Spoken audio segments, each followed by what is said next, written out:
ஒரு பாட்டு, தேடி தேடி எங்கோ ஓடுகின்றார் உன்னை தேடி கண்டு கொள்ளலாமே, உள்ளே தேடி கண்டு கொள்ளலாமே, கோடி கோடி மத யானைகள் பணி செய்ய குன்றென விளங்கும் பெம்மானே, குண குன்றென விளங்கும் பெம்மானே பிரபு கணபதே. அதில் ஓடி ஓடி ஓடி ஓடி உட்கலந்த ஜோதியை அப்படின்னு ஒரு சிவவாக்கியர் பாடியிருக்கார். எல்லாருமே எங்கேயோ ஓடுறாங்க. அந்த 4 கார்னரில் போய் நின்னோம்னா 4 திசையிலும் போகிறாங்க. இந்த திசையில் போகாத ஒருத்தன் இப்படி போகிறான், ஒருத்தன் இப்படி போகிறான், அப்படி போகிறான். இவங்க ஒவ்வொரு திசையிலும் அவங்களுக்கு வேண்டியது இருக்குது. இப்படி தேடி தேடி அலைகிறாரே, எதை தேடுறாங்க? அதுதான் புருஷார்த்த நிச்சயம். எதை தேடி போகிறாங்க? அது நிச்சயம் பண்ணல. இப்போ நிச்சயம் பண்ணி கிழக்க ஓடுறாங்க, அப்புறம் இங்கே கிடைக்கலன்ட்டு வடக்க ஓடுறாங்க. இப்போ புருஷார்த்த நிச்சயங்கிறது என்ன வேணும் அப்படின்னு நிச்சயம் பண்ணிக்கிறது. உனக்கு என்ன வேணும்?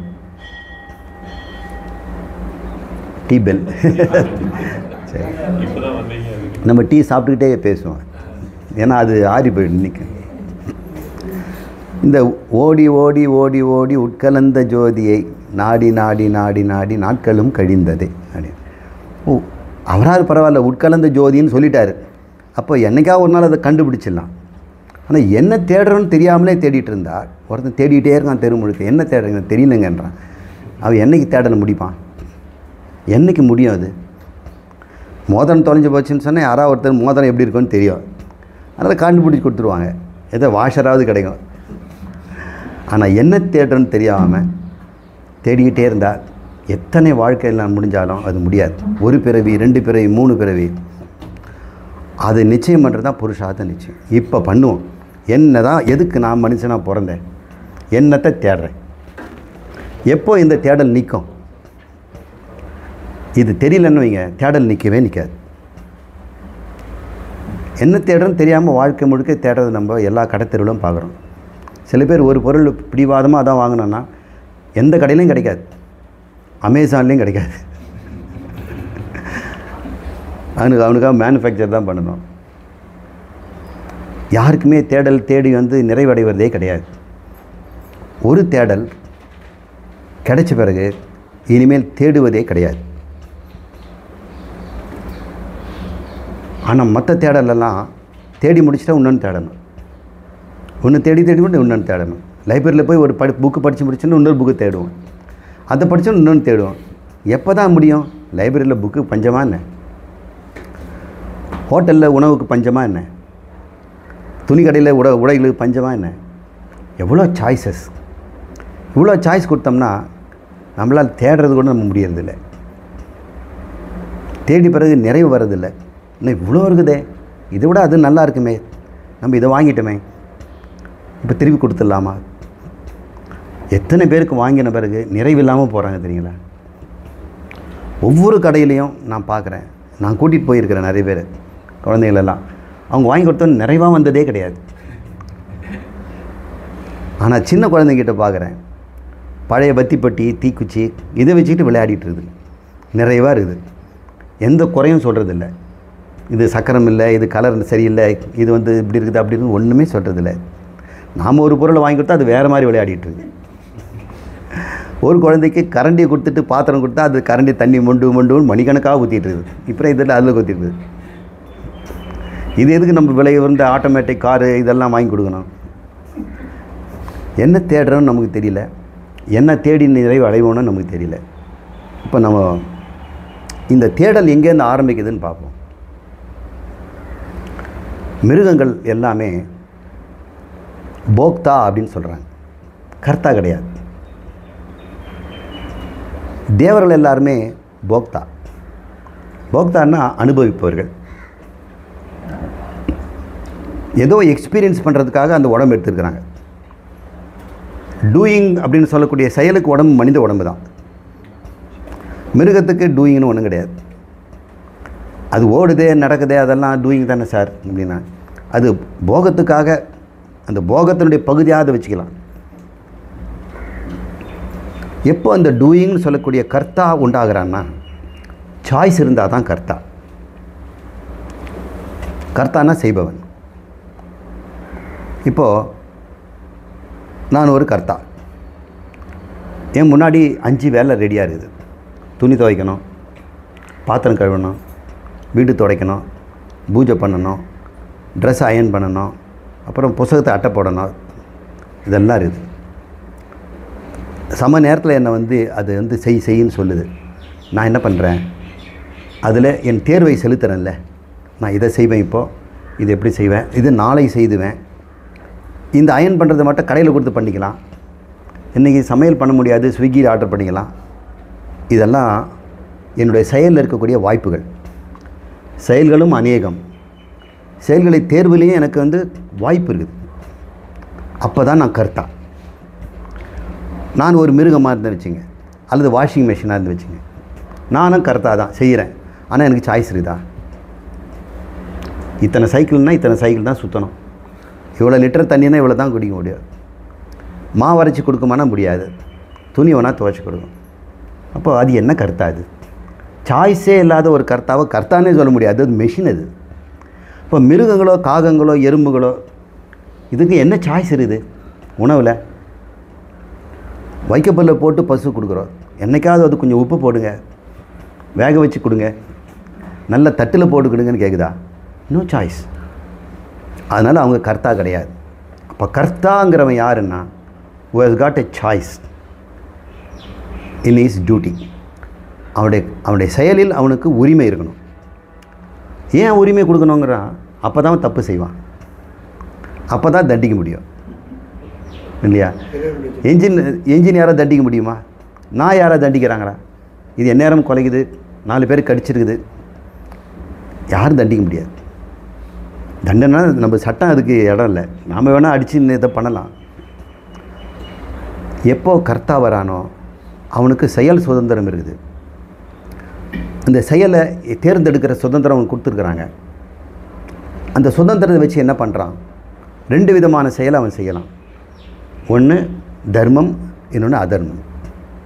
தர்மங்கிறது இந்த செயலால் மற்றவங்களுக்கு இம்சை வந்ததுன்னா அது அதர்மம். நம்ம செய்கிறதுனால எனக்கும் நன்மை மற்றவங்களுக்கு நன்மை வந்ததுன்னா அது தர்மம். குறைந்தபட்சம் எனக்கு நன்மையாக இருக்கணும், எனக்கு நானே தீமையும் பண்ணக்கூடாது. இப்போ தர்ம தர்மம் யாருக்கு வருது? மனிதனுக்கு தானே வருது, மிருகங்களுக்கு இல்லை இல்லையா? அதுக்கு தர்மம் மட்டும்தான் இருக்குது. அவனுடைய தர்மம், புலியினுடைய தர்மம் வேட்டையாடுறது, மானுடைய தர்மம் தப்பிச்சு ஓடுறது, புல்லு தின்றது. அதனுடைய தர்மத்தை அது மீறதே கிடையாது. ஆனால் மனிதர்கள் வந்து தர்மத்தை மீறுறாங்க, ஏன்னா அவனுக்கு சுதந்திரம் இருக்குது. அந்த சுதந்திரத்தை தான் நம்ம வந்து புருஷார்த்த நிச்சயத்தில் மையமாக வச்சுக்கிறோம். எல்லா மிருகங்களுமே போக்தாவாக இருப்பதனால தேவலோகத்தில் இருக்கிறவங்கள கூட போக்தா தான், கர்த்தா கிடையாது. அவங்க எந்த கர்மமும் செய்ய முடியாது, பாவ புண்ணியம்லாம் செய்ய முடியாது. எடுத்து போன புண்ணியத்தை அங்கே அனுபவிச்சுக்கிட்டு இருக்கலாம். அது குறிப்பிட்ட காலம் வரைக்கும் அவங்க சொர்க்கலோகத்தில் இதெல்லாம் அனுபவிங்க, அதெல்லாம் அப்படின்னு 5 புலன்களுக்கு வேண்டிய அனுபவங்களை அவங்க கொடுக்குறாங்க. அந்த புண்ணியம் தீர்ந்த பிறகு அவங்களுக்கு எப்போ முடிஞ்சதுன்னே தெரியாது, அப்படியே தூங்க ஆரம்பிச்சிடுவாங்க. இப்போ ஒரு இடத்துல முடிப்பாங்க. உறங்குவது போல் சாக்காடு, உறங்கி விழிப்பது போல் பிறப்பு. அது மாதிரி சொர்க்கலோகத்தில் தூங்கிடுவாங்க, தூக்கம் மாதிரி லயம். அப்புறம் முழிக்கும்போது ஏதாவது தாய் வயிற்றில் கருவா அல்லது பறவை வயிற்றில் முட்டையா, எல்லாம் மரத்தில் ஏதோ ஒரு விதையா, எங்கேயாவது இடத்துல அவன் ஒரு சரீரத்தை எடுக்க வேண்டி வருது. மனிதன் மட்டுமே கர்த்தா போக்தா, இது தெரிஞ்சுக்குவோம். இந்த போக்தாவாக இருக்கும்பொழுது என்ன நடக்குதுன்னு பார்த்தோம்னா, போக்தானா அனுபவிக்கிறேன். அனுபவத்தில் என்ன அனுபவங்கள் அப்படின்னு பார்த்தோம்னா, தனக்கு பாதுகாப்பு வேணும், எனக்கு இன்பம் வேணும். இது 2 தான் மனிதனுடைய எல்லா உயிருக்கும் போக்தாவாக சாய்ஸ்.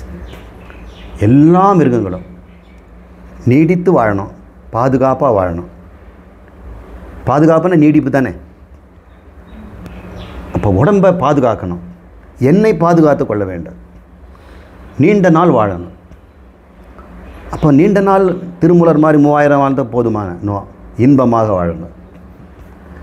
இன்பமாக கொஞ்ச நாள் வாழ்ந்த விட பரவாயில்ல, எப்படி கூட சொல்லுவாங்கல்ல, நீண்ட நாள் துன்பத்தில் வாழறதை விட இன்பமாக கொஞ்ச நாள் வாழலாம்.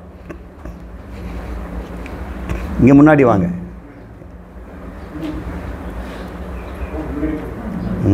சரிங்க. அப்போது மனிதனுடைய நாட்டம், மிருகங்களுடைய நாட்டம் என்னன்னு சொல்லுங்கள். இப்போ ஒன்று பாதுகாப்பு, இன்னொன்று இன்பம். செந்தில்ஜி இதை சொன்னீங்களா? பாதுகாப்பு இன்பம்னு. இன்பம், இன்பமும் பாதுகாப்பும் தான் எல்லா உயிர்களுக்கும் அடிப்படை தேவை. அதைத்தான் நாடுது. ஏன்னா எது எனக்கு பாதுகாப்பு தரும், எது எனக்கு இன்பம் தரும் அப்படின்னு தேடுறது யார்? மனுஷன்தான். மிருகங்களுக்கு எது பாதுகாப்பு தரும்ன்றது நிச்சயமாக தெரியும், எது இன்பம் தருங்கிறது நிச்சயமாக தெரியும். அதுக்கு சாய்ஸே இல்லையே. ஒரு பறவைக்கு எது பாதுகாப்பு தரும்? ஒரு தாய் அல்லது ஒரு நெஸ்ட்டு. ஆமாம். பாம்புக்கு எங்கே பாதுகாப்பு தரும்? மனுஷன் இல்லாத இடம் அல்லது புத்து, ஏதாவது ஒரு இடம். அப்புறம் எது இன்பம் தரும்? எங்கே எலி அதிகமாக இருக்குமோ, எங்கே தவளை இருக்குமோ அது. அதுகளுக்கு பாதுகாப்பும் இன்பமும் சாய்ஸ் இல்லாமல் போயிடுச்சு. அதனால் தேட வேண்டிய அவசியம் இல்லை. மனிதனுக்கு பாதுகாப்பு இன்பம் மிருகமாக இருக்கிறதுனால அவனுக்கும் தேவை தானே. ஆனால் அவனுக்கு பாதுகாப்பு எது தருங்கிறதுல சாய்ஸ் இருக்குது. அதனால் அவன் தேடுறான். அந்த பாதுகாப்பை தேடுவது தான் பொருள் அப்படின்னு சொல்கிறாங்க, அர்த்தம்னு சொல்கிறாங்க. அர்த்தம்னா பொருள். இன்பத்தை எது இன்பம் தரும்னு அவன் தேடுறான். மிருகங்களுக்கு எது இன்பம் தருன்றதுக்கு யாரும் சொல்லிக் கொடுக்க வேண்டியதில்லை. குருவிக்கு என்ன வேணும், நாய்க்கு என்ன வேணும்னு, உனக்கு என்ன ஏன்னு பிடிச்சிருக்கோம் அப்படின்னு யாரும் கேட்கறதில்ல.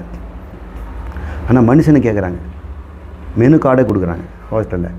உங்களுக்கு என்ன பிடிக்கும் சார் முன்னெல்லாம் கேட்பாங்க. அவங்க அந்த புக்கு வச்சுட்டு போகிறான். புஸ்தகம் கொடுக்குறான் சார்.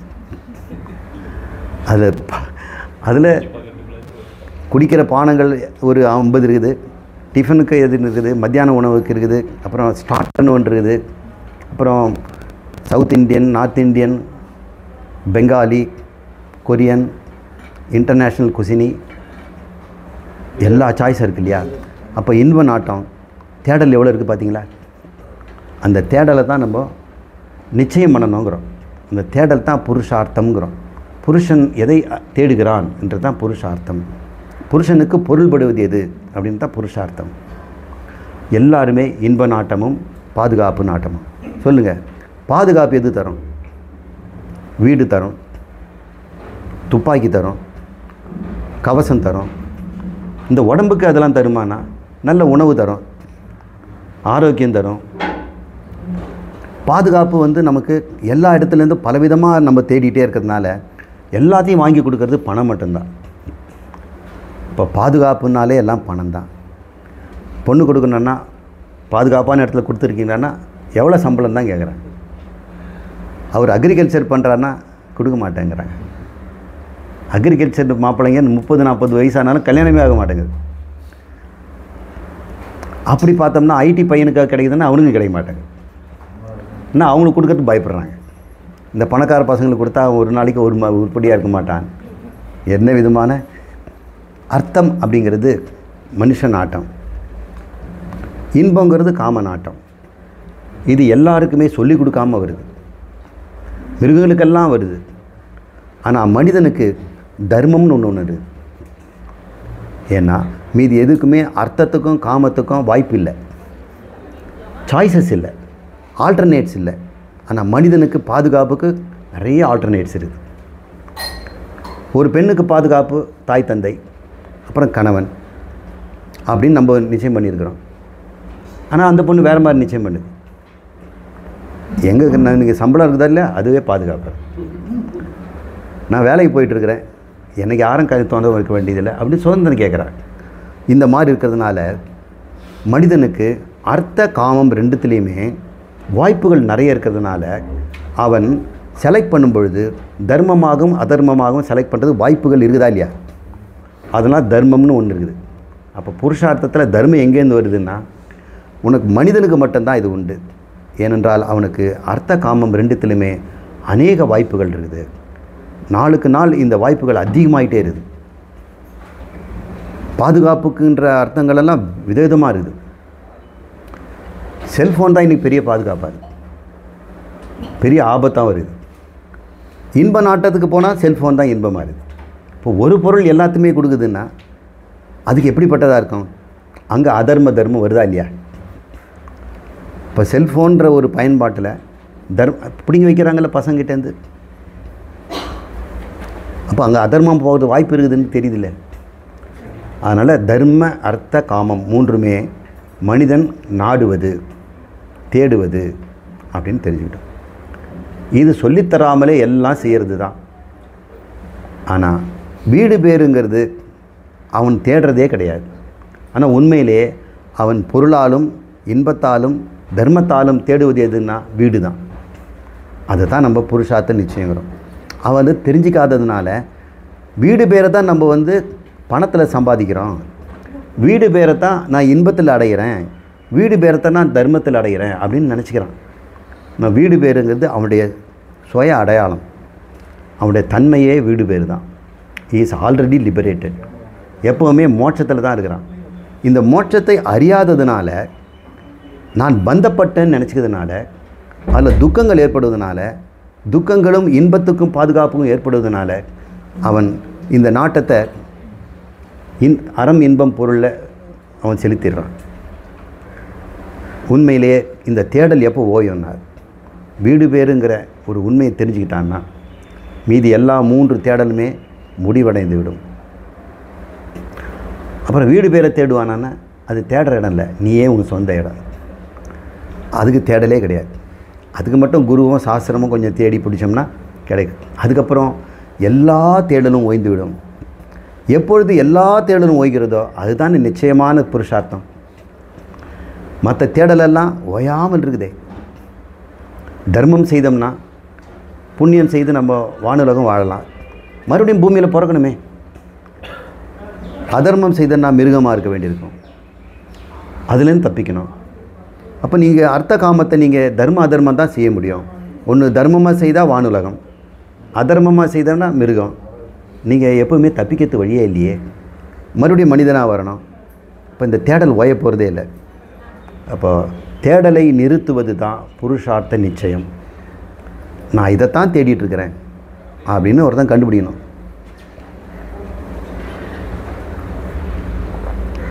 ஒருத்தர் தர்மம் செய்து வானுலகம் போகிறான், அங்கே அவனுக்கு என்ன கிடைக்கும்? மன திருப்தி, மன நிறைவு. மன நிறைவு தானே, அது ஆனந்தம் கூட சொல்லலாம். ஆனந்தமும் மன நிறைவும் ஒன்று தான். அதுக்கு பல பேர். கண்டென்ட் பை திருப்தி, மன நிறைவு, ஆனந்தம் ரெண்டும் ஒன்று தான். ஆனந்தங்கிறது கடைசியில் மன நிறைவாக தான் முடிவடையும். நம்ம மன நிறைவை தான் ஆனந்தம் நினச்சிட்ருக்குறோம். குழந்தை கத்திக்கிட்டே இருக்குது, அது கிலுகிலப்பு கொடுக்குறோம், மன நிறைவு வந்துடுச்சு. அம்மா கதகதப்பாக அணைக்கிறாங்க, பால் ஊட்டுறாங்க, அதுக்கு ஆனந்தம் வந்துச்சு. உண்மையிலே அங்கே என்ன நடந்திருக்குது? தேடல் நிற்கிது, ஒரு தேடல் நிற்கிது இல்லையா? ஒரு எக்ஸ்ட்ரீமாக இருக்கிற மாதிரி தெரியும். மன நிறைவு கூட ஆனந்தம் ஒரு எக்ஸ்ட்ரீமாக இருக்கிற மாதிரி தெரியும். அது அந்த மொழியில் நம்ம வச்சுருக்கிற அறிவு. ஆனந்தங்கிறத நம்ம எப்படி புரிஞ்சு வச்சுருக்கிறோம்? அவங்கவுங்க சொல்லுவாங்க, அவங்களுக்கு இஷ்டப்பட்ட பொருள் கிடைக்கும்போது அந்த உணர்வை ஆனந்தங்கிறாங்க. ஆனந்தங்கிறது மன நிறைவு. ஆராய்ச்சி செய்து பார்த்தோம்னா நீங்கள் ஆனந்தமாக இருக்கும்போது மன நிறைவாக இருக்குதான்னு பாருங்கள். ஆனந்தம் இல்லாத போது மனம் நிறைவாக இருக்குமா? குறைவாக தானே இருக்குது. அப்போ ரெண்டும் மன நிறைவு மன குறைவுங்கிறது தான் நம்ம ஆனந்தம் ஆனந்தமின்மை அப்படின்னு சொல்கிறோம். ஆனந்தம் ஈக்குவல் டு மன நிறைவு தான். ஆமாம், அதுதான் சொல்கிறோம். இப்போ திருப்தியா அப்படின்னு கேட்குறாங்க. 2 நாளாக அவன் போராடிட்டு இருந்தான் கிரிக்கெட் பேட்டு. அவர் கடையில் கொண்டு போய் அவன் வாங்கி கொடுத்தவனே அவன் ஆனந்தம் படுவானா திருப்தி படுவானா? ரெண்டும் ஒன்று தான். அவன் ஆனந்தங்கிறோம். அவனை சொல்லி அப்பா என்ன சொல்கிறாரு, இப்போ ஆனந்தமானு கேட்க மாட்டேன், திருப்தியா அப்படின்னு கேட்பார். அவனை அடிச்சுட்டு வந்துட்டான். அவனை திருப்பி இவர் அடிச்சிட்டாருன்னா இப்போ திருப்தியாடா அப்படின்னு கேட்குறான். ஏன்னா அக்கா கிள்ளி விட்டுட்டா. அப்புறம் அப்பா கிட்ட போய் ரிப்போர்ட் பண்ணுறாரு. அம்மா கிட்ட சொன்னால் அப்பா கிட்ட சொல்லுங்கிறாங்க. அப்பா என்ன சொல்கிறாரு, 2 அடி அடிக்கிறேன் பார் அப்படின்னு அடிச்சிட்ட பிறகு இப்போ திருப்தியா அப்படிங்கிறாரு. திருப்தி தான் ஆனந்தம். மனநிறைவை தான் நம்ம தேடுறோம். மனநிறைவை தருவது இந்த பொருளா, இன்பமா, அல்லது வானுலக வாழ்க்கை தர்மமா? சில சமயம் இன்பம் அனுபவிக்கும்போது அதர்மம் பண்ணால் அது திருப்தி தரதில்லை. நம்ம இப்படி பண்ணிட்டோமே அப்படின்னு இருக்கோம். மனநிறைவு தான் நம்ம தேடுறதுன்னு அர்த்தம். யாரா ஒருத்தன் மனநிறைவை நான் தேடுகிறேன்னு கண்டுபிடிச்சிட்டானா அவனுடைய தேடல் முடிஞ்சு போச்சு. அடுத்த லெவல், இந்த நிறைவை கொடுப்பதற்கு என்ன சாதனம்? நான் பயன்படுத்த அர்த்த காம தர்மம், அந்த சாதனம் யூஸ்லெஸ். அது மனநிறைவை தரலைன்னு ஒருத்தன் நிச்சயம் பண்ணிட்ட பிறகு ஏதோ ஒரு சாதனம் இருக்கணும். என்ன சாதனம்? அப்போ என்னைக்கோ படித்த முக்திங்கிற வார்த்தை, ஆத்மா பற்றிய விஷயம், ஞானிகள் வாழ்ந்த வாழ்க்கை, அவங்க மன திருப்தியோடு ஆனந்தமாக வாழ்ந்தார்கள்னா கேள்விப்பட்ட கதைகள், புராண கதைகள். இப்போ தான் கலாச்சாரம் தேவைப்படுது.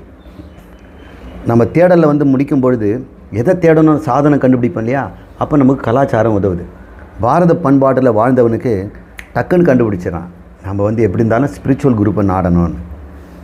ஆனால் வெளிநாட்டில் இருக்கவங்களுக்கு அந்த வாய்ப்பே இல்லை. ஏன்னா அவங்க கதையில் அதெல்லாம் இல்லை. அவங்க கதையில் எப்பவுமே ரட்சகர் தான் இருப்பார். உங்களை மேலே கொண்டு போயிட்டு கீழே போட்டுருவார். மேலே கொண்டு போவாங்க, ஆனால் அவங்க நிரந்தரங்கிறாங்க. அதெல்லாம் நிரந்தரம்லாம் கிடையாது. இங்கே மட்டும்தான் இந்த பாரத கலாச்சாரத்தில் எப்படியோ அரசல் புரசலாக ஆபாதித ஞானம்னு பேர். என் குருநாதர் அதை பேப்பர் பேக் நாலேஜும் பார். எங்கேயோ பேப்பரில் படித்தது, எங்கேயோ பத்திரிகையில் எழுதுனது, முக்தி அடைந்தார், பரமஹம்சர் அப்படி வாழ்ந்தார், மீரா அப்படி இருந்தாங்க அப்படின்லாம் படிக்கும்போது, ஓ நிறைவுக்கு ஏதோ இன்னொரு சாதனம் இருக்குது அப்படின்னு நமக்கு தெரியும் பொழுது அதை நாம் தேட ஆரம்பிக்கும்போது தானாக குரு வாய்ப்பார். அப்போ நம்மளுடைய தேடல் நிற்கிது இல்லையா? மனநிறைவு தான் நான் தேடுவது அப்படின்னு எவன் ஒருத்தன் நிச்சயம் பண்ணுறானோ அதுதான் புருஷார்த்த நிச்சயம். இதுக்கு விவேகம் தேவைப்படுது. இந்த புருஷார்த்த நிறைவுன்னு தெரிஞ்சு போயிடுச்சிங்களா? இந்த நிறைவை தருவதற்கு என்ன சாதனம்? நிச்சயமாக பொருள் கிடையாது. ஏன்னா அதை வந்து எக்ஸ்பெரிமெண்ட் பண்ணி பல பிறவியில் பார்த்துட்டான். இன்பமும் கிடையாது. எந்த இன்பம் உங்களுக்கு நிறைவு கொடுத்துருது? எந்த இன்பம் நிறைவு கொடுத்துருது? புலனில் கிடைக்கிற இன்பம் புலனோட கான்டாக்ட் இருக்க வரைக்கும் தானே. இந்த டீவை நாக்கில் இருக்க வரைக்கும் தானே இன்பம். நாக்கை விட்டு போயிடுச்சுன்னா இன்பம் போயிடுது. அப்போ நிரந்தரமான இன்பம், திருப்தி தரக்கூடியது எதுவுமே இல்லை. இன்பமும் எனக்கு நிறைவில்லை, பொருளும் நிறைவில்லை, இந்த தர்மத்தினால சொர்க்கலோக வாழ்க்கையும் எனக்கு நிறைவில்லை. அப்போ நிறைவை தரும் சாதனம் என்ன? இந்த மூன்று இருக்கிறது. இது 3 சாதனம் தான். 4வது சாதனம் என்னன்னு கேட்குறான். அது ஞானம், தன்னறிவு அப்படின்னு அவனுக்கு டான் ஆயிடுச்சுன்னா அவன் நிச்சயம் பண்ணிட்டான், இனிமேல் என்னை பற்றிய உண்மையை நான் கண்டுபிடிக்கணும் அப்படின்னு அவனுக்கு தோணிச்சுன்னா அவன் குருவை தேடுறான். அதுக்கு தான் இந்த முண்டக உபனிஷத் சொல்லுது,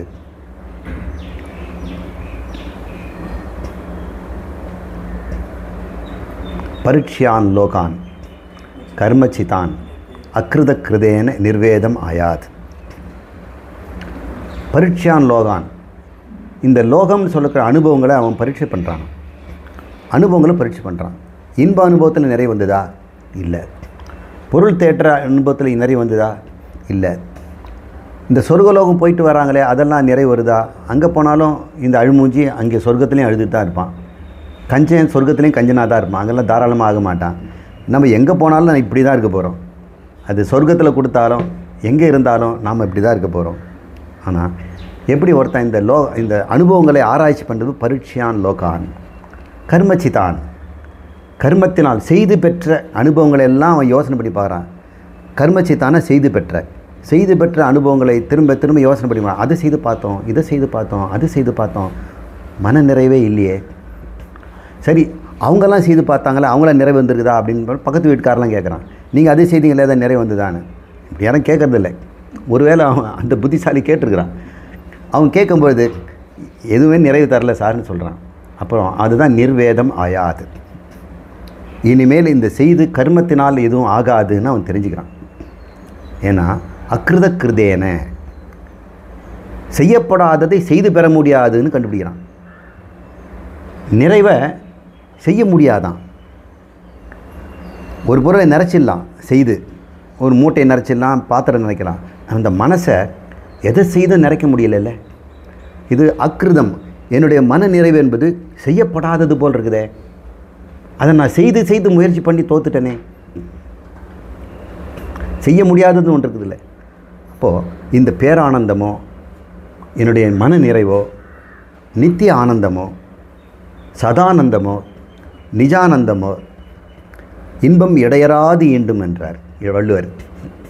இடையறாத இன்பம், இரவு பகல், இன்பம் துன்பம், உறவு உறவின்மை, எங்கிருந்தாலும் என்னுடைய நிறைவு கொஞ்சம் கூட குறையாத இருக்குது அப்படின்னா அது செய்யப்படாததாக இருக்கும். செய்ததெல்லாம் செய்த அளவு தான் இருக்கும். செயலின் தன்மை அளவு தான் இருக்கும். ஒருத்தன் எப்படி செய்கிறானோ அந்த செயல் எவ்வளவோ அந்த அளவுக்கு தான் பலன் கிடைக்கும். 2 கிலோவில் சப்பாத்தி மாவு பண்ணோம்னா அதுக்கு உண்டான பூரி சப்பாத்தி தான் கிடைக்கும். அந்த 2 கிலோவுக்கு தான் கிடைக்கும். அந்த அளவு தான் உற்பத்தியும் பண்ணுவான். அவன் வாங்குகிற மாவுடைய தன்மைக்கு ஏற்ற மாதிரி தான் சப்பாத்தியும் இருக்கும். இவன் செய்கிற தன்மை மாதிரி தான் இருக்கும். அப்போ கர்மம் என்பதே அளவுடையதாக தான் இருக்கும். ஏன்னா கர்மமே அளவுடையது. அது எப்படி நிறைவாகும்? அளவுடையது எப்படி நிறைவாகும்? நிறைவுன்றது அளவற்றது இல்லையா? அளவற்றதை யாரும் படைக்க முடியாது. அப்போ அக்கிருத கிருதேன, அக்கிருதம்னா செய்யப்படாதது. அதை கிருதேன செய்து பெற முடியாதப்பா. நான் தேடுகின்ற இந்த மன நிறைவை நான் செயலால் அடைய முடியாது, வேறு வழி இல்லை. தத் விஜ்ஞாசஸ்வ, அதை அறிந்து கொள்ளும் பொருட்டு. இதை அந்த மந்திரம் இப்படி சொல்லுது. தத் விஜிஜ்ஞாசஸ்வ, அதை அறிந்து கொள்ளும் பொருட்டு அவன் குரும் ஏவ அபிகச்சதி, குருவை நாடி ஓடுகிறானா, தலை தெறிக்க ஓடுறானா. இந்த சாதனை ஒருத்தர்கிட்ட இருக்குது, கேள்விப்பட்டேன் அப்படின்னு. குரும் ஏவ, குருவை நோக்கி, அபிகச்சதி, வேக வேகமாக தலை பற்றி எறிகிற மாதிரி ஓடுறானா. எப்படி ஓடுறானா? சமித் பாணிகி, கையில் சேவை மனசோட. குருவை நீங்கள் போயிட்டு நீங்கள் கேள்வியெல்லாம் கேட்டுட்டு சோதனைலாம் பண்ண முடியாது. முதல்ல நமக்கு குரு மேலே பணி வேணும். அவர் நிறைவானவர், நான் தேடுறது நிறைவு. அவர்கிட்ட அந்த சாதனம் இருக்கிறது. அந்த சாதனம் அவர்கிட்ட மட்டும்தான் இருக்குது, வேறு எங்கேயும் இல்லை. அவருடைய நிறைவு டெம்பரரி நிறைவு இல்லை. அவருக்கு கை நிறைய சம்பளம் இருக்குது, வீடு வாசல்லாம் இருக்குது, ஆரோக்கியமான உடம்பு இருக்குது, சுற்றத்தார் இருக்கிறாங்க, அவர் வாழ்கின்ற இடம் ரொம்ப கிளைமேட் ரொம்ப நல்லா இருக்குது, அதனால் நிறைவாக இருக்கிறாரு இல்லை. அவர் இதெல்லாம் எடுத்த பிறகு நிறைவாக இருப்பார். அவரை பிடிங்கி கொண்டு போய் நரகத்தில் போட்டாலும் நிறைவாக இருப்பார். அவருக்கு அலாஸ்காவில் போட்டாலும் இருப்பார், அல்லது சஹாராவில் போட்டாலும் இருப்பார், அல்லது கோயம்புத்தூரில் போட்டாலும் இருப்பார். அப்படின்ற அந்த ஒரு குருவை தான் அவன் நாடுறான். எப்படி நாடுறான்? சமித் பாணிகி. சமித்னா குச்சிங்களாம், சின்ன சின்ன ஹோமத்துக்கு போடுற குச்சி, ஒரு அடையாளம். குரு எந்நேரமும் ஹோமம் பண்ணுவார் இல்லையா? அதனால் அவருக்கு ஹோமத்துக்கு நம்மளால் என்ன கொடுக்க முடியும்? குருவுக்கு ஏதாவது நீங்கள் கொடுத்து திருப்திப்படுத்த முடியுமா? அவர் தான் திருப்தியிலே இருக்கிறார். அவர் அக்கிருதம், அவர் செய்யப்படாததை அடைஞ்சிருக்கிறார். அப்போ அவருக்கு குருவுக்கு சீடன் என்ன கொடுக்க முடியும்? பணம் கொடுத்தா அவர் வாங்க மாட்டார், சோப்பெல்லாம் கொடுத்தா வாங்க மாட்டார், டவல் துணி. அவர் தேவையானது கமண்டலத்தில் கொஞ்சம் தண்ணியும் காவி உடையும் படுக்கிறதுக்கு கொஞ்சம் இடம் வந்தால் இருக்குது. அதை இறைவனே கொடுத்துருக்கிறார். உலகம் முழுக்க அவர் படுக்கிறது இடம் இருக்குது. ஸ்டூடெண்ட்டால் குருவுக்கு என்ன கொடுக்க முடியும்? சேவை மட்டும்தான் கொடுக்க முடியும். சேவைங்கிறது எப்படி வருதுன்னா, ஒரு ராஜாவாக இருந்தால் கூட குரு கிட்ட சேவை பண்ணும்போது அவன் சேவகன் ஆயிடுறான். அவங்ககிட்ட இருக்க அந்த பணிவு ஏற்படுது. அதை தான் சமித் பாணிங்கிறார். பாணினா கை. குச்சியை கையில் எடுத்துக்கொண்டு போகிறார். அதனால் என்னோடய குருநாதர் கேலி பண்ணுவார். உங்களோட குருநாதர் தயானந்த் சரஸ்வதி, அந்த காலத்தில் குச்சி தேவைப்பட்டது, இப்போ கேஸ் தேவைப்படும், அதனால் சிலிண்டரோடு போவான் அப்படின்னு நினச்சிக்காதீங்க. அப்புறம் சமித் பாணி யார்? ஸ்ரோத்திரியம் பிரம்மனிஷ்டம். எவன் ஒருவன் தனக்கொரு குரு உண்டு பெற்று குருவினால் இந்த நிறைவடைந்தானோ, இந்த ரகசியத்தை தெரிந்து கொண்டானோ, அவன் தான் குருவாக இருக்க முடியும். தானே அந்த ரகசியம் யாரும் கண்டுபிடிச்சிருக்கவே முடியாது. ஏன்னா இது அக்கிருத கிருதேன. தனக்கு நிறைவு எங்கே கிடைக்கும்னு தெரியாதவன் நிறைவை தானே கண்டுபிடிக்க முடியாது. It's a great puzzle. ஒருத்தன் நான் தியானம் பண்ணி இதை கண்டுபிடிக்க போகிறேன் அப்படின்னு சொன்னான்னா, தியானம்ன்றது சிந்தனை. இது கூட நிறைய பேருக்கு தெரியல. தியானங்கிறது சிந்திக்காதமாக இருக்குதுன்னு நினச்சிட்டு இருக்கேன். சிந்திக்காததுக்கு தியானமா? மெடிடேஷன்னா மெடிடேட்டிங் ஆஃப் சம்திங் அப்படின்னு அர்த்தம். அது ஒரு வெர்ப். அது you have to think about. திங்கிங்கிறது ஒரு நவுன் இல்லை, அது ஒரு செயல். அதை நம்ம என்ன அது வந்து சிந்திக்கணும் அப்படிங்கிறோம். அப்போ தியானத்தில் உட்காந்து எதையும் சிந்திக்காத அப்படின்னா எதையும் சிந்திக்காதேன்னு சிந்திக்கிட்டே இருப்பான். சிந்திக்கிறதுக்கு தாங்க தியானம். நீ புகழ் முழுக்கெல்லாம் உலகத்தை பற்றி சிந்திச்சிருக்கிற, உறவை பற்றி சிந்திருக்கிற. ஆனால் தியானத்தில் உட்காந்து உன்னை பற்றி சிந்திடா, ஆத்மாவை பற்றி சிந்தி. ஆத்மாவை பற்றி சிந்திக்கிறதுக்கு எனக்கு என்ன இருக்குது உள்ள? உலகத்தை பற்றி சிந்திக்கிறது ஏகப்பட்ட விஷயம் நான் என்கிட்ட மண்டையில் ஏற்றி வச்சுருக்கிறேன். அதை வச்சுட்டு ஏதாவது அங்கே இங்கேயும் போட்டு பண்ணுவான். இப்போ சினிமா அடிக்கிறவங்கெல்லாம் ஒரு 10 சினிமா பார்த்து 11 சினிமா எடுத்துடுறாங்க. அங்கேருந்து கொஞ்சம், இங்கேருந்து கொஞ்சம், அங்கேருந்து கொஞ்சம். அப்போ ஏற்கனவே இந்த மண்டையில் வந்து ஒரு நிறைய ஹாலிவுட்டு, கேரளா இந்த சினிமாங்களெல்லாம் பார்த்து வச்சுக்கிட்டு ஒரு டைரக்டர் புதுசாக நான் படம் எடுக்கிறேன். யாரும் புதுசாக எடுக்கிறதில்ல. மண்டையில் இருக்கக்கூடிய இதெல்லாம் கலந்து தான் படம் எடுக்கிறாங்க. கிரியேஷனுங்கிறது மிக்சிங் தான். பியூராக ஒரு பொருளை நீங்கள் மிக்ஸ் பண்ண முடியலன்னா அது கிரியேஷனே கிடையாது. கிரியேஷன் எப்போவுமே மிக்சிங் தான். எவனுமே கிரியேட் பண்ணுறது. ஊசியை ஒருத்தன் கிரியேட் பண்ணான். நூலை வந்து உள்ளே போயிட்டு வெளியே கொண்டு வர்றதுக்கு ஊசின்ற ஒரு சாதனம். அதில் கூர்மையான முனை இருக்கணும், நூல் போடுறதுக்கு ஒரு ஓட்டை வேணும். இந்த ஊசியை 20,000 இயர்ஸ் முன்னாடி வாழ்ந்த மனிதர்கள் கண்டுபிடிச்சிருக்காங்க. ஏன்னா பனியில் வாழ்ந்தவனுக்கு உடம்பு துணி வேணும், அந்த தைக்கணும். அவன் தான் அந்த எலும்புலேருந்து அந்த ஊசியை வச்சு அதில் கண்ணை வந்து தொலை போட்டு அவன் பயன்படுத்தியிருக்கிறான். அந்த ரொம்ப ஓல்டஸ்ட்டு டூல்னு வைங்களேன் ஊசி. இந்த செஞ்சுரி வரைக்கும் அந்த 20,000 வருஷமாக அந்த ஊசி மாறவே இல்லை. ஆனால் செல்ஃபோன் எவ்வளோ மாறி இருக்குது பாருங்கள். இந்த ஊசி மாறலைன்னா அது பெர்ஃபெக்ஷன். நீங்கள் கொஞ்சம் அழகுபடுத்துன்னு வளைவெல்லாம் பண்ணிங்கன்னா அந்த ஊசி வேலைக்கு ஆகாது. ஆமாம். அப்புறம் படைப்புன்னு என்ன? ஏற்கனவே ஒரு ஊசியில் தொலை போடுற இடம் குத்துற இடம் ஒன்று இருக்குது. தொலை போடுற இடத்துல குத்துற இடத்துல தொலை போட்டோம்னா என்ன ஆகும்? அவன் யோசிக்கிறான். அப்போ தையல் மிஷின் வந்துடுச்சு. ஒரு ட்ரெஸ்ஸை தைக்க ஒரு வாரம் ஆட்டுவேன், இன்றைக்கி ஒரு வாரத்தில் 100 ட்ரெஸ்ஸை தைக்கிறான். அதுதான் ரெவல்யூஷன். இப்போ படைப்பு என்ன? ஏற்கனவே இருக்கிறத மிக்ஸ் பண்ணுறது தான். அப்போது நீங்கள் தியானத்தில் உட்காந்துக்கிட்டு நான் இந்த அறிவை படைப்பேன், நான் இந்த மோட்சம் என்பது வீடு பேரை நான் உண்டாக்குவேன், என்னை நான் கண்டுபிடித்து கொள்வேன், மன நிறைவு எப்படி என்னை நான் செய்யப்படாததுன்னா எப்படி இருக்கணும் தானே. அக்கிருதக்கிருதேன்னு சொல்கிறதுனால அவன் ஏற்கனவே புத்திசாலியாக இருக்கிறான். செய்யப்படாததை நான் செய்ய முடியாது. இப்போ செய்யப்படாதது ஏற்கனவே இருந்தால் தானே முடியும். செய்யப்படுவது இப்போ உற்பத்தி ஆகும். உற்பத்தி ஆகிறது எப்போவுமே நாசமாயிடும். உற்பத்தினாலே நாசம்னு ஒன்று உண்டு. செய்யப்படாதது எப்போவுமே இருந்துக்கிட்டு இருக்கிறதா தான் இருக்கும். அது பேர் நித்தியம்னு பேர். செய்யப்படாதது எது இந்த உலகத்தில்? இந்த பூமி, உலகம், பிரபஞ்சம் கூட செய்யப்பட்டது. ஆகாயத்தை கூட ஒருத்தர் செய்து வச்சார். செய்யப்படாத இதுவாக இருக்கும். இந்த பிரம்மம், இந்த கான்ஷியஸ்னஸ், நான் தான் செய்யப்படாதவன்.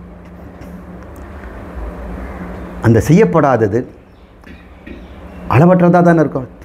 என்ன செய்ததெல்லாம் அளவுடையதாக இருக்கும். செயலுக்கு பொறுத்த மாதிரியும் செயல் அளவுக்கும் செயல்பட்ட கருவி, காரணம், பொருள் இதுக்கேற்ற மாதிரி தான் மாறுமே தவிர செய்யப்படாதது எப்பவுமே அளவற்றதாக இருக்கும். அப்போது நான் தேடுகின்ற நித்தியானந்தம் செய்யப்படாததாக இருக்கணும். செய்யப்படாததுன்னா அது இப்போவே இருக்கணும் இல்லையா? நாளைக்கும் இருக்கும், இன்றைக்கும் இருக்கும், நேற்றும் இருக்கும், எப்பொழுதும் அங்கேயும் இருக்கும், இங்கேயும் இருக்கும். எங்கும் இருப்பது, எல்லா காலத்திலும் இருப்பது என்னிலும் இருக்கணும். என்கிட்ட இல்லைன்னா அது செய்யப்படாதுன்னு பேர் வராது. என்னிடம் இருக்கணும். என்னிடம் அது எங்கே இருக்குது? என்னிடம் இருக்குதா? நானே அதுவா? என்னிடம் இருந்ததுன்னா மறுபடியும் தேடணும். தேடி அழுதுட்டேன். அப்போ என்னிடம் இருக்குதுன்னா நானாக தான் இருக்கணும். இந்த உண்மையை ஒருத்தர் மெடிடேஷனில் கண்டுபிடிப்பானா? மெடிடேஷனில் என்ன கண்டுபிடிப்பான்? ஏற்கனவே குப்பையில் இருக்கிறதெல்லாம் போட்டு இவில் ஜகிள் வித் ஐடியாஸ். அப்போ ஏற்கனவே நான் மர்த்தக, நான் சாகிறவன், நான் இந்த உடம்பு உடையவன், நான் ஆம்பளை, இந்த வர்ணத்தான், இந்த ஜாதி, நான் இவ்வளோ தான் சம்பாதிக்கிறேன், நான் இதை தேடிட்டு இருக்கிறேன் அப்படின்றது இந்த தகவல் தான் இருக்குது. இதை வச்சுக்கிட்டு பூர்ண நிறைவுங்கிற இந்த பூர்ணத்தை அவன் எப்படி கண்டுபிடிப்பான்? அபூர்ணத்தை எவ்வளோ மிக்ஸ் பண்ணாலும் அபூர்ணமாக தான் இருக்கும். பூர்ணத்துக்கு மிக்சிங்கே கிடையாது. அது செய்யப்படாதது, எப்பொழுதும் இருப்பது. அதுக்கு ஒரே வழி கண்டுபிடிக்கிறது தான். தெரிஞ்சுக்கிறது தான். என்னுடைய அறிவை கொண்டு அது தெரிஞ்சிக்கவே முடியாதுன்னு எப்போ ஒருத்தன் நினைக்கிறானோ அப்போ தான் அவன் குருவை தேடி ஓடுகிறான். குருமேவ அபிகச்சதி சமீப்வானிகி ஸ்ரோத்ரியம் பிரம்மனிஷ்டம் அப்படின்ற அந்த மந்திரம். இதுதாங்க புருஷார்த்த நிச்சயம். அப்போ குரு என்ன பண்ணுறாரு, நீ தேடுறது மன நிறைவுப்பா, நீ தான் அது, நீ உன்னை தான் தேடிட்டு இருக்க. இத்தனை நாள் கடையாக அழிஞ்ச, பணமாக செலவு பண்ணி மன நிறைவை உண்டாக்க பார்த்த. ஆனால் நீ ஏற்கனவே உண்டாக்கப்படாத நிறைவு பூர்ணங்கிறத உன்னை கண்டுபிடிக்கவே இல்லையே. இதை கண்டுபிடிக்கிறதுக்கு செய்யணுமா அறியணுமா? செய்யறது யூஸ் இல்லை, அறிவது தான். அப்போ அந்த அறிவு யார்கிட்ட இருக்குது? யார் ஒருத்தன் அந்த பூர்ண நிறைவில் இருக்கிறானோ அவங்ககிட்ட தான் அது இருக்கும். அவன் பூர்ண நிறைவில்னாக்கா அந்த அறிவு பிரயோஜனம் இல்லை. அதனால தான் அவன் பிரம்மனிஷ்டங்கிறான். அந்த பிரம்மனிஷ்டம் அவன் தன்னை நிறைவு, அந்த நிறைவான மனம் நிறைவில் நானே நிறைவு, அழியாதவன், மாறாதவன், ஆனந்த ஸ்வரூபம் நான். ஆனால் இந்த உடம்பு அழிவது, மாறுவது துக்கஸ்வரூபம். இந்த பிராணன் தோன்றும், மறையும், மாறும், அழியும், நீங்கும் துக்கஸ்வரூபம். இந்த மனம் தோன்றும், மறையும், மாறும் துக்கஸ்வரூபம். ஆனால் நான் அழியாத, மாறாத ஆனந்த ஸ்வரூபம், ஆனந்த பூர்த்தி அப்படின்னு நம்ம தாய்மானவர் சொல்கிறார். ஆனந்த பூர்த்தியாகி அப்படி, ஆனந்த பூர்த்தி, அது ரெண்டும் ஒன்று தான், அனந்தம் ஆனந்தம். இதை எனக்கு சந்தேகம் இல்லாமல் புகட்டுவதற்கு யாராவது இருக்கிறாங்களான்னா குரு தான். ஏன்னா அவருக்கு சந்தேகம் தெளிந்து மனனம் செய்து நிதித்தியாசனம் பண்ணி அதை உறுதிப்படுத்தி அவ்வாறு வாழ்கிறார். இப்போ அவர்கிட்ட அந்த சாதனம் கரெக்டாக இருக்குது. மற்ற எல்லா சாதனங்களையும் யாருக்கும் பங்கிட முடியாது. ஆனால் இந்த ஞான சாதனத்தை எல்லாருக்கும் பங்கிடலாம். எனக்கு தெரிந்ததை உங்களுக்கு தெரிய வச்சிடுவேன். எனக்கு மொழி இருக்குது, நான் உணர்ந்ததை உங்களுக்கு உணர்த்திடுவேனா? ஒருவன் உணர்ந்ததை உணர்த்த முடியுமா? முடியவே முடியாதுல்ல. அப்படி அவன் உணர்ந்தான்னா நான் தான் உணர்ந்தது அவன் தான் உணர்ந்தான்னு எப்படி தெரியும்? நான் டேஸ்ட் பண்ணதை அவன் டேஸ்ட் பண்ணிட்டான், அவன் நல்லா இருக்குன்னு தான் சொல்கிறான். ஆனால் நான் பண்ணது தான் அவன் பண்ணானான்னு எப்படி எனக்கு தெரியும்? ஆனால் ஞான விஷயத்தில் மட்டும் நான் அறிந்ததை அவன் அறிந்தானா நிச்சயம் தெரியும். ஆமாங்க, ஒரு மேத்தமேட்டிக்ஸ் நீங்கள் எனக்கு தெரிஞ்சிடுச்சு உங்களுக்கு சொல்லிக் கொடுக்குறேன், நீங்கள் போட்டாலும் அந்த கணக்கு விடை கிடைக்கும் இல்லை. ஆனால் நான் ஒன்று அனுபவிக்கிறேன், அதே அனுபவம் தான் உங்களுக்கு கிடைக்கும்னு எப்படி தெரியும்? நீங்கள் ஏதோ சொல்கிறீங்க, ரொம்ப பேர் இந்த டேடிக்கு இந்த பீஸா கொடுக்கணும் நூடுல்ஸ் எல்லாம் சாப்பிட வச்சு நான் வாயில் கொண்டு போய் திணிச்சிடுவேன். அவங்க அதை ஆனந்தமாக அதை சுருட்டி வாயில் போட்டு சாப்பிட்றாங்க. அதே ஆனந்தம் எனக்கு கிடைக்கும்னு இப்படி சொல்ல முடியும்? எனக்கு அதே டேஸ்ட் தான் அவங்க சாப்பிட்றது, எனக்கு அதே நாக்கு தான் இருக்குது, எனக்கு டேஸ்ட்லாம் வருது. ஆனந்தம் கொடுத்துதா? எனக்கு அது சுவையாக இருந்ததா? ஒருவேளை அவங்க சுவைச்சு தான் நான் சுவைக்கிறேன்னா? சைக்காலஜியில் ஒரு பெரிய ப்ராப்ளம் இருக்குது. அந்த ப்ராப்ளம், இந்த போர்டு பச்சைன்னு சொல்கிறேன் இல்லையா, நான் எதையோ ஒரு நிறத்தை பார்த்து பச்சைன்னு சொல்கிறேன், நீங்களே என்ன சொல்கிறீங்க? ஆனால் நீங்கள் பார்த்தது பச்சைன்னு எனக்கு எப்படி தெரியும்? நீங்கள் குழந்தையிலேருந்து இது சிவப்பு தான், நீங்கள் குழந்தையிலேருந்து சிவப்பு பச்சைன்னு உங்கள் அம்மா சொல்லி கொடுத்ததுலே நீங்கள் பச்சைன்னு சொல்லிகிட்டு இருக்கிறீங்க. ஆனால் உங்களுக்கு கண்ணில் அது சிவப்பாக தான் தெரியுது, ஆனால் நீங்கள் பச்சைன்னு சொல்கிறீங்க. எனக்கு இது பச்சையாக தெரியுது, பச்சைன்னு சொல்கிறோம். ஏன்னா எங்கள் குழந்தையிலேருந்து அதே எனக்கு சொல்லி கொடுத்துருக்காங்க. இப்போ மொழி வழியில் எல்லாருமே இது பச்சைன்னு சொல்கிறோம், ஆனால் உணர்வு வழியில் இதுதான் எல்லாருக்கும் இருக்குன்னு யாருக்கு தெரியும்? யாருக்கும் அதை வெரிஃபை பண்ண முடியும்? இப்போ எனக்கு டவுட் இருக்குது, இந்த சிக்னலை கரெக்டாக பச்சை போட்டால் நான் புறப்படுறோம், எல்லாரும் பயலுக இது பார்ப்பானுங்களா, சிவப்பு போட்டால் நிற்பானுங்களா அப்படின்னு. எல்லாம் நிற்கிறாங்க நல்ல வேலையாக. ஆனால் உண்மையாக அவங்க சிவப்பு தான் பார்த்தாங்களான்னு தெரியாது. குழந்தையிலேருந்தே அவங்க வந்து வேறு கலர் பார்த்துருக்கலாம்ல. ஆனால் சயின்டிஸ்ட் என்ன பண்ணுறாங்க, என்கிட்ட இருக்கக்கூடிய அந்த ஆப்டிக்கல் நர்வ்ஸ், ரெட்டினாவில் இருக்கக்கூடிய பிக்மெண்ட்டு, இந்த லைட் சென்சிட்டிவ் பிக்மெண்ட் இருக்கு இல்லையா, அது ராட் செல்ஸு, அதெல்லாம் எல்லாருக்குமே இருக்கிறதுனால எல்லாருக்கும் ஒரே உணர்வு தான் இருக்கும்னு இன்ஃபரன்ஸ் தான் பண்ண முடியும். அது அனுமானம் தான், பிரத்யட்சமாக யாருக்கும் கிடைக்காது. பிரத்யட்சமாக என்கிட்ட மட்டும்தான் இருக்குது, அதை வச்சு நான் எல்லாருக்கும் அனுமானம் பண்ணுறேன். அதெல்லாம் it will not hold water. இப்படி இருக்கும் பொழுது உணர்வுகளை நாம் பகிர்ந்து கொள்ள முடியாது, நாம் சொல்லிக் கொடுக்க முடியாது. ஆனந்தமாக இருங்க ஆனந்தமாக இருக்கான்னு சொல்லிக் கொடுக்க முடியுமா? எப்படிங்க முடியும்?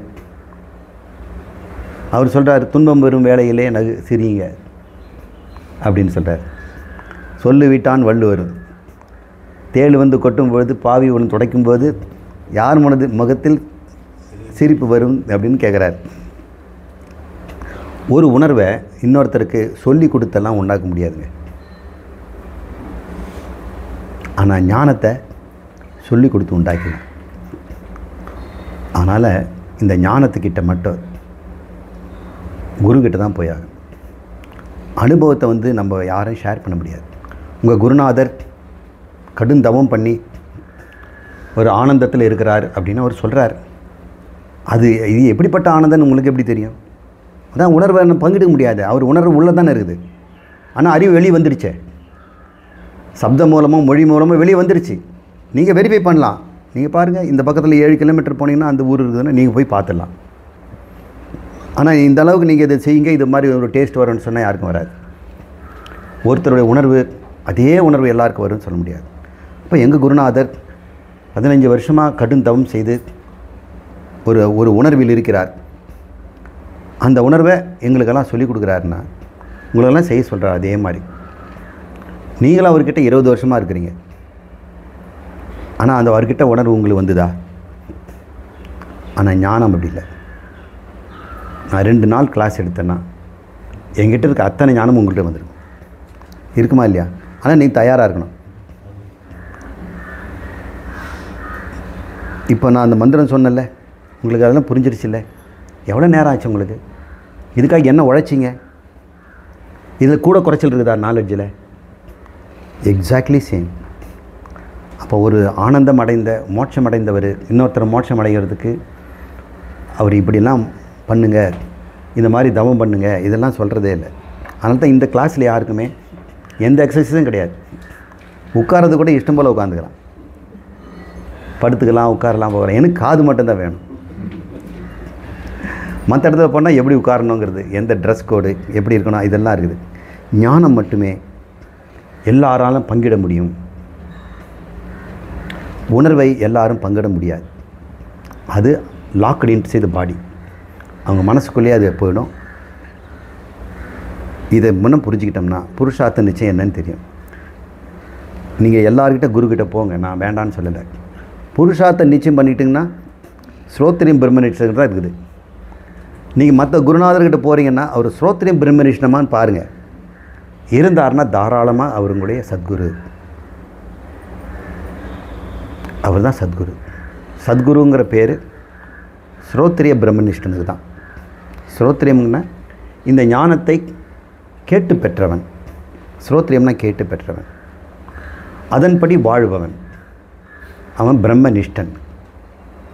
தன்னை பிரம்மம், அளவற்றவன், ஆனந்த சுரூபி, திருப்தன் என்று இரவும் பகலும் எல்லா இடத்திலும் எல்லா காலத்திலும் அவன் இருந்து கொண்டிருந்தான்னா அவன் பேர் பிரம்மனிஷ்டன்.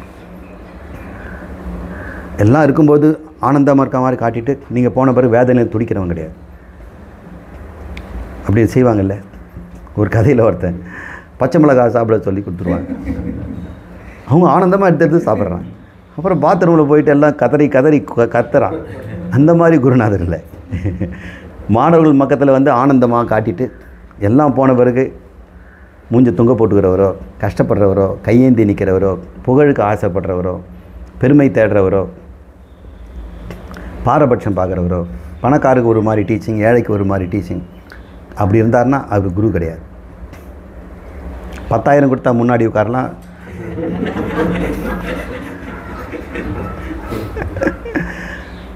இதுதான் ஸ்ரோத்ரியம் பிரம்மனிஷ்டத்தை நீங்கள் புரிஞ்சுக்கிங்க. இதுக்கு மேலே நான் ஒன்றும் சொல்ல வேண்டியது.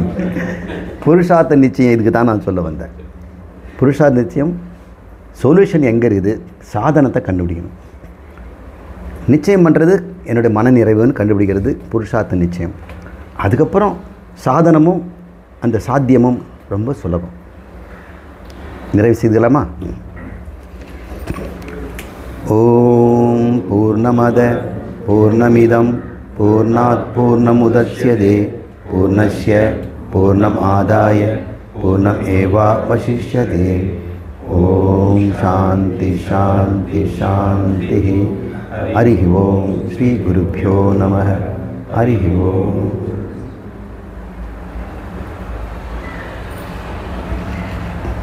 வெயில் படுதுங்களே.